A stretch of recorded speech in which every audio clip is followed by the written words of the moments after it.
Pakistan versus Zimbabwe का दूसरा टी20 खत्म हो चुका है और बिल्कुल इजी विन थी पाकिस्तान के लिए। पहले मैं आपको स्कोर कार्ड बताता हूँ, फिर उसके बाद बात करते हैं डिटेल में।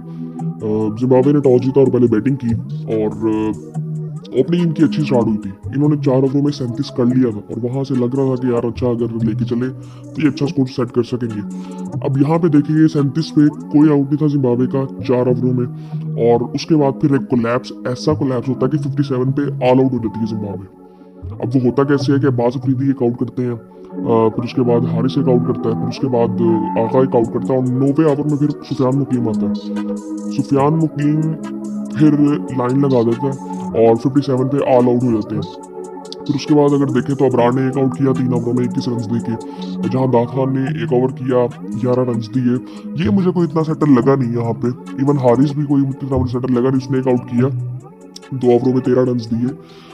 अब्बास ने भी 2 ओवरों में एक मेडन किया और 2 रन दे के 2 आउट भी किए। अब्बास आई थिंक मुझे लगता है कि जहाँ पे फास्ट बॉलर्स को सूट नहीं भी कर रही होती ना, वहाँ पे मैं इसको देखता हूँ कि अपनी वेरिएशन से ही अच्छी बॉलिंग करता है।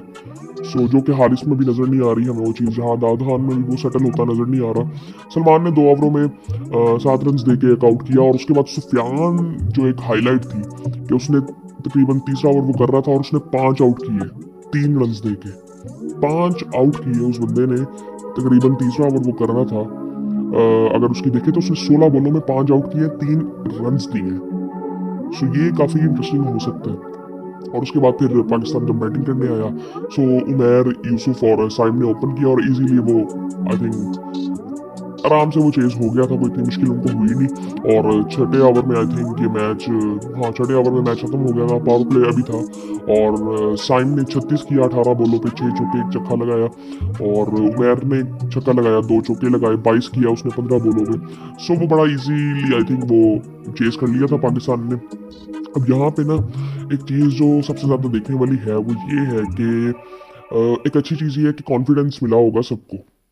और दूसरी चीज़ क्या, और मुझे एक चीज़ समझ नहीं आई कि यार जब जिम्बाब्वे ने बॉलिंग स्टार्ट की तो सिकंदर भी शुरू कर सकता था। सिकंदर ने एक ओवर किया सिर्फ। अब वो सबको पता है कि उसने अच्छी बॉलिंग की थी पिछले मैच में और वो ओवरऑल आई थिंक अच्छी बॉलिंग करता है।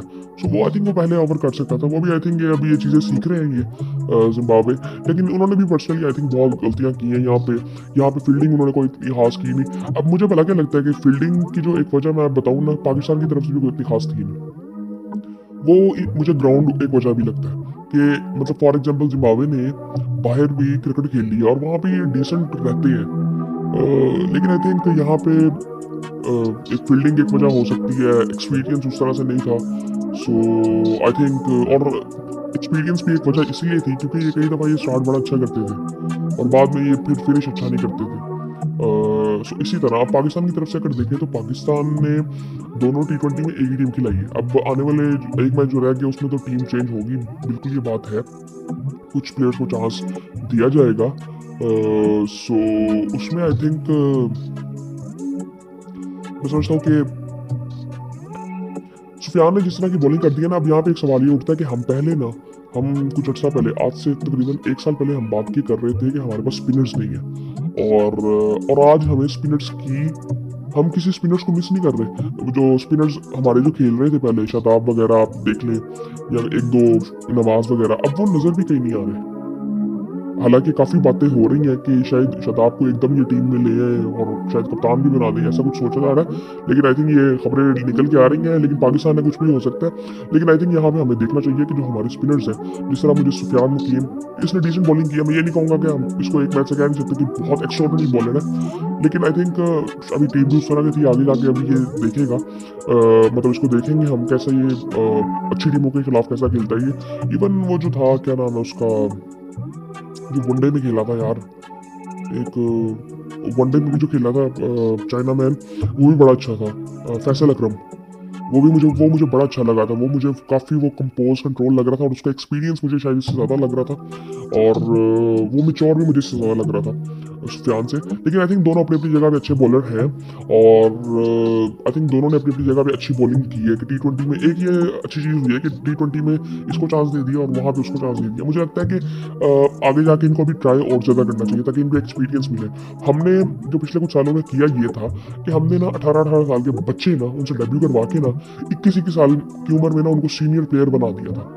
इस वजह से वो हमारे साथ जो मसले पिछले कुछ 1-1.5 साल 2 सालों में आए हैं ना, वो इस वजह से आए हैं कि हमारे सीनियर प्लेयर की उम्र भी 23-24 साल थी। सो आज आप देख रहे हैं कि सारी चीज़ें ठीक तरह से चल रही हैं। अभी ये जिम्बाब्वे है, अब हमने साउथ अफ्रीका जाना है, उसमें तो चेंजेस ऑब्वियसली काफ़ी ज़्यादा होंगे। मे बी फ़खर जमान वापस आ जाए, बाबर वापस आएगा और रिजवान, ये सब आई थिंक ये एक कॉम्बिनेशन अब हमें ढूंढना है। इवन वनडे में भी हमारा कॉम्बिनेशन भी कोई इतना खास हमें नज़र नहीं आ रहा। मुझे आप हमने ऑस्ट्रेलिया में हारिस रऊफ को तो देख लिया, लेकिन क्या जो दूसरी कंडीशंस है अब यहाँ पे कोई इसने इम्प्रेस नहीं किया। वो सामने कोई ऐसी टीम नहीं थी, हारिस ने कोई इतना इम्प्रेस नहीं किया। जहांदाद खान ने उसका भी कह सकते कोई उसको भी मार तो पड़ी है इधर। सो आई थिंक अभी उसको भी पूरी तरह से टेस्ट तो किया नहीं हमने कि उसकी बैटिंग को हमने देखा हो कि कहाँ पे जाके किस तरह के मैचेस वो हमें जिता सकता है। सो ये सारी चीज़ें अभी सवाल है। अब्बास को जनरली मैंने देखा कि उसने ओवरऑल अगर मैं जब से भी उसको देखूँ ना कि जब से वो पाकिस्तान टीम में भी खेल रहा है उसने अच्छी बॉलिंग की है। मुझे याद है कि जब इसने PSL में अच्छी बॉलिंग की थी उसके 1 साल बाद तक शायद ये खेला भी नहीं था पाकिस्तान से, और बाद में ये पाकिस्तान टीम में आया था और इसने ओवरऑल अच्छी बॉलिंग की है। कंडीशंस जो भी हो, इसने सब कंडीशंस में अच्छी बॉलिंग की है। इवन ऑस्ट्रेलिया में आप कर देंगे तो ये अंडररेटेड था, लेकिन इसने अच्छी बॉलिंग की थी उधर भी। यहाँ पे देखें, यहाँ पे भी इसने अच्छी बॉलिंग की है। मुझे लगता था कि यहाँ पे शायद इसकी वनडे आई थिंक खेला था कि नहीं, इसको वनडे में भी हमें ट्राई करना चाहिए था ताकि ना इसको देखा जाए कि ये इसका टेम्परामेंट कैसे है और वहाँ पे ये किस तरह सोचते हैं जहाँ पे इसको 4 से 10 ओवर करने पड़ती हैं। सो आई थिंक ओवरऑल देखें अच्छे साइंस नज़र आ रहे हैं। एटलीस्ट कुछ ऐसे प्लेयर्स नज़र आ रहे हैं कि जो कि आई थिंक जिनको हमारे वाले टाइम में देख सकते हैं कि इनको आगे लेके चला जा सकता है। अभी जो मेरे लिए सबसे बड़ा क्वेश्चन है वो है कि कॉम्बिनेशन क्या बनता है। कॉम्बिनेशन बहुत इंपॉर्टेंट है कि हमारा ओपनिंग पेयर क्या होता है, फिर उसके बाद जो नीचे जो 3-4-5 हैं वो क्या होंगे, बाबर, रिजवान, आगा भी। अब आगा को आपने कैप्टन बना दिया तो आप किस तरह आप करोगे। मेरा ये मानना है कि आप ना T20 की ना 2-3 टीमें बना दो। एक आगा के अंडर बना दो कि वो आगा लेके उसको चले, एक लेके चले जो मेन टीम है हमारी वो रिजवान लेके चले। सो उसमें लेकिन आगा फिर ये मेन टीम में नहीं होना चाहिए ताकि वो कॉम्बिनेशन बनता रहे। मतलब फॉर एग्जांपल बाबर रिजवान खेल रहे हैं तो उधर आगा के साथ एक हो, कामरान गुलाम में भी हो सकता है। तैयब ताहिर को तो इस मेन टीम में होना चाहिए आई थिंक। मे भी वो दोनों टीमों में भी खेल सकता है। मैं समझता हूँ कि तैयब ताहिर को हर जगह पे खेलना चाहिए, तीनों फॉर्मेट्स खेलने चाहिए। उसका जो पोटेंशियल मुझे नजर आता है ना वो बहुत अच्छा। एक उसकी एज अभी ना 29-30 हो गई है, सो हमें उसको चांस वहाँ पे देना है। उसकी पीक यहाँ पे ही है कि आने वाले, अगर उसको अभी हम मौका देते हैं तो उसको आने वाले 3-4 साल उसकी पीक है। सो वो हमने उसका वो जो रिजल्ट उससे निकालने हैं वो हमें चाहिए उससे। सो आई थिंक उसको हमें मौके देने चाहिए तीनों फॉर्मेट्स में। इवन टेस्ट में भी अगर हमने टेस्ट क्रिकेट को भी चेंज करना है ना थोड़ा सा, मुझे लगता है कि शान को ओपन करनी चाहिए। पहले तो मैं इस चीज़ को समझता हूँ कि शान को ओपन करना चाहिए, चाहे वो साइम के साथ करे, अब्दुल्ला को 1 डाउन खेलना चाहिए या अब्दुल्ला की जगह अब्दुल्ला की भी आई थिंक अभी उस तरह से परफॉर्मेंस मुझे टेस्ट में नजर नहीं आई। अभी बहुत ज़्यादा इंप्रेस नहीं उसने किया। कामरान गुलाम भी अब है, बाबर भी है। मैं समझता हूँ कि बाबर अगर चौथे नंबर पे आता है तो तीसरे नंबर पे कामरान भी आ सकता है जिस तरह अजहर अली आता था। और ओपन में आई थिंक मैं समझता हूँ कि शान को ओपन करना चाहिए। अब वहाँ पे रोटेट करना चाहिए साइम को, और अब्दुल्ला को भी हो सकता है, इवन इमाम को भी हो सकता है। इमाम मुझे मुझे सिर्फ उसकी एक दो वजह लगती थी, वो फिटनेस लगती थी, और एक जो मुझे दूसरी उसकी वजह लगती थी कि वो जब 70-80 करता था तो वो लंबा स्कोर नहीं करता था, लंबा स्कोर नहीं वो करता था। मुझे उसमें सिर्फ ये मसला था, वरना अदरवाइज उसका जो स्ट्राइक रेट था डिसेंट था यार। 80-90 का स्ट्राइक रेट डिसेंट था, क्योंकि सामने आई थिंक आप वो रिकवर कर सकते हो अगर आपको वो रेगुलरली कंसिस्टेंसी से वो स्कोर करके दे रहा था। सो आई थिंक वो अभी वो कॉम्बिनेशन एक सवाल है। और एक बड़ी इंटरेस्टिंग न्यूज़ आई थी जिसके बारे में आई थिंक मुझे लगता है कि मुझे अलग बात करनी चाहिए ताकि वो एक हाईलाइट बन जाए कि चैंपियंस ट्रॉफी को लेकर बहुत बातें हो रही है ना। अभी ब्लाइंड क्रिकेट काउंसिल ने एक फैसला किया कि जहां पे उन्होंने इंडिया से होस्टिंग राइट्स ही ले ली है। मतलब अभी एक वर्ल्ड कप हो रहा था पाकिस्तान में, यहाँ पे इंडियन टीम नहीं आई। इससे पहले एक वर्ल्ड कप था इंडिया में जहां पे उन्होंने पाकिस्तानियों को वीजा ही नहीं दिए, और अब यहाँ पे पाकिस्तान जीत गया। ठीक है, और पाकिस्तान मेरे ख्याल से जनरली जीतता ही है इसमें, ब्लाइंड क्रिकेट वर्ल्ड कप में पाकिस्तान की ओवरऑल टीम बड़ी अच्छी है। सो उसमें आई थिंक, और इसमें ये बात की जा रही थी कि जो ताल्लुकात है ना ब्लाइंड क्रिकेट काउंसिल पाकिस्तान जो है और इंडिया के जो है उनके ताल्लुकात बड़े अच्छे हैं, बट ये जो गवर्नमेंट और ये आपस में गवर्नमेंट का असल इशू है ना, वो जो आपस में करते हैं इनकी वजह से काम खराब होता है कि पाकिस्तान को वीज़ा नहीं दिए गए। अब ये फॉर एग्जांपल आईसीसी किसी टूर्नामेंट में, पिछले टूर्नामेंट में 2023 के वर्ल्ड कप में हो जाता, तो फिर आईसीसी क्या करता। सो इन्होंने एक अच्छा फैसला किया कि उन्होंने होस्टिंग राइट्स उठा लिया कि यहाँ पे होगा ही नहीं जब तक इनके ताल्लुकात बेहतर नहीं हो गए, जब तक ये इंडिया अपने आप को ठीक नहीं करता। सो आई थिंक ये चीज़ें होनी चाहिए जनरली, और आईसीसी से तो बेहतर इन्होंने फैसला कर लिया। और उसकी एक वजह मैं समझता हूँ कि पाकिस्तान को एज ए टीम भी बेहतर परफॉर्म करना है ऑन द ग्राउंड, ताकि इस तरह के फैसले किए जा सकें। मैं समझता हूँ कि जो फाइनेंशियली बात जो की जाती है ना, ये हमें डिपेंडेंट अब बाकियों पे रहना, जरा हमें देखना पड़ेगा इसको थोड़ा सा कि हम ये पैसा खुद कैसे प्रोड्यूस कर सकते हैं, और हम ये पैसा प्रोड्यूस कर सकते हैं पाकिस्तान में, बाहर से भी पैसा इधर ला सकते हैं, बहुत सी चीज़ें की जा सकती हैं।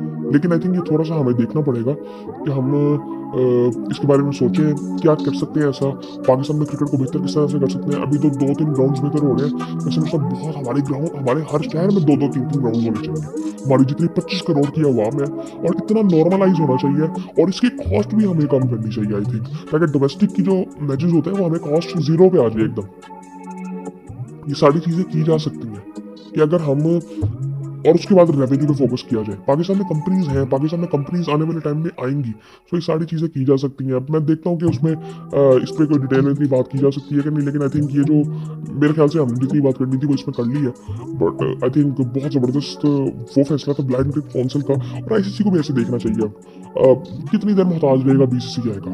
अब ये दुनिया में वो इतने वो बदनाम हो चुके हैं कि दुनिया को पता है कि वो इंडियन क्रिकेट काउंसिल है। दुनिया में ये बातें होती हैं, ये सिर्फ पाकिस्तान में नहीं होती, सबको पता है इस चीज़ का।